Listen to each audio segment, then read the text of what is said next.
long time. Our second speaker is, how do you pronounce your last name? Yoelin. Lou Yoelin, giving his third speech. The objective is to get to the point.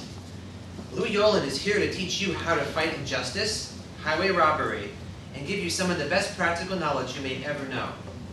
Give a warm welcome for Lou Yoelin with a speech entitled, How to Beat a Speeding Ticket.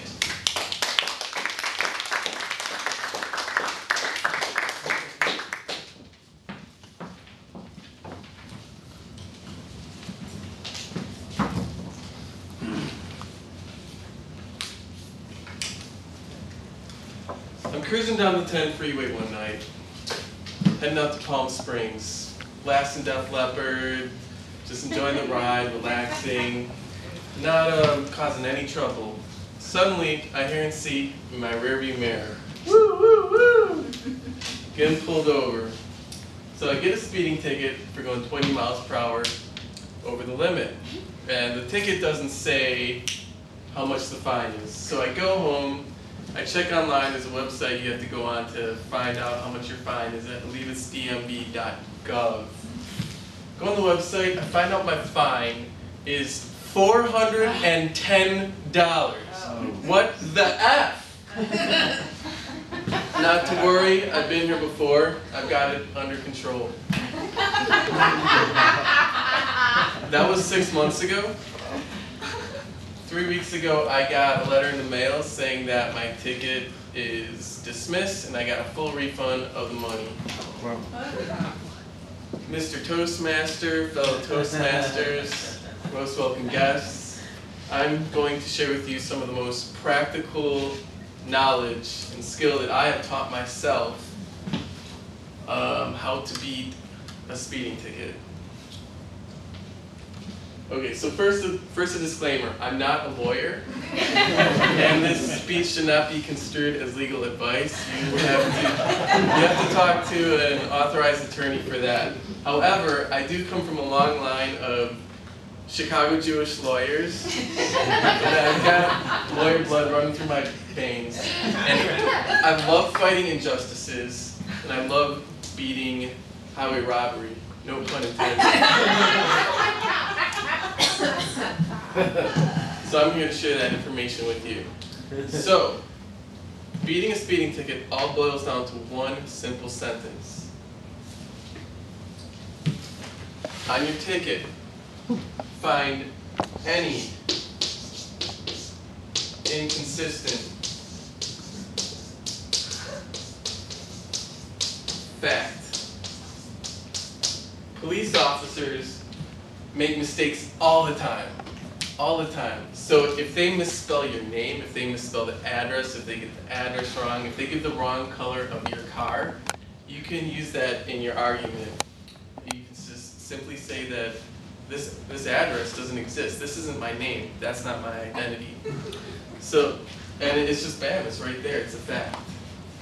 So, for example, this speeding ticket that I got a few months ago, how did I do this? Oh yeah, alright, so I did my research and I found out that the $410 fine I got was for going 25 miles per hour over the speed limit. For going 20 miles per hour over the speed limit, which is what I was listed as, my fine was supposed to be $340, which is still ridiculous, but the police officer fined me the wrong amount. So on my written contestment, I didn't even admit to being innocent. I didn't even say I was innocent. All I said was that the police officer fined me the wrong amount. I had, I looked up and I got the actual California code, penal code, whatever, number, dash, whatever, so it looks all official. And the facts stated are inconsistent, and therefore this ticket should be contested. And bam, I won. You can't argue with it. It's a fact. He gave me the wrong amount. So, the process that you go through for fighting a speeding ticket is this. You always want to serve the officer discovery. Who knows what serving discovery is? Raise your hand. Wow. Okay, so serving discovery, well, basically what it is you send the police officer a letter You send it to the police station where he's from. The ticket you get says which police station he's from. You send him a letter saying that you want more information about the ticket. You want his notes, you want anything. You can ask for anything you want, I think. You can ask for the speedometer calibration, when the radar or laser he used was tested. You can ask for anything. And he's legally obligated to send any information you want back to you within 30 days. And if he doesn't do that, then he defaults, and you can argue that you win. So I would advise always doing that, just for the sake that he may, not respond in 30 days and default. But the other reason is because all the information you get back, you go through and with a fine-tooth comb and you find any inconsistent fact. And if there's anything, if he made any mistake, you could use that to your argument and most likely get off. So once hopefully you find an inconsistent fact somewhere, the next thing you do is trial by written declaration. And that's very clearly explained how to do on the ticket you get. It's very simple. You just you just type up your argument and you send it in with any facts that you get, any proof that you can also get. And so a few months later you'll get your response back, and if you win, you win. That's great. You get a refund of your money. If you don't win, then the next step I would say I highly suggest taking it to court in Los Angeles specifically, because in Los Angeles I would say over half the time the police officer doesn't show up and you get your case dismissed. The one time I've been there, over half the people got off just because the police officer didn't show up.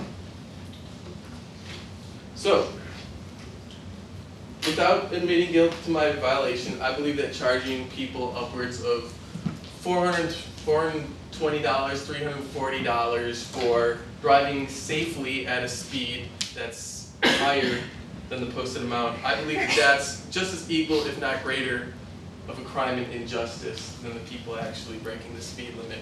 So, again, it all boils down to one simple thing when fighting a speeding ticket and writing your contestment is find any inconsistent fact. Mr. Toastmaster.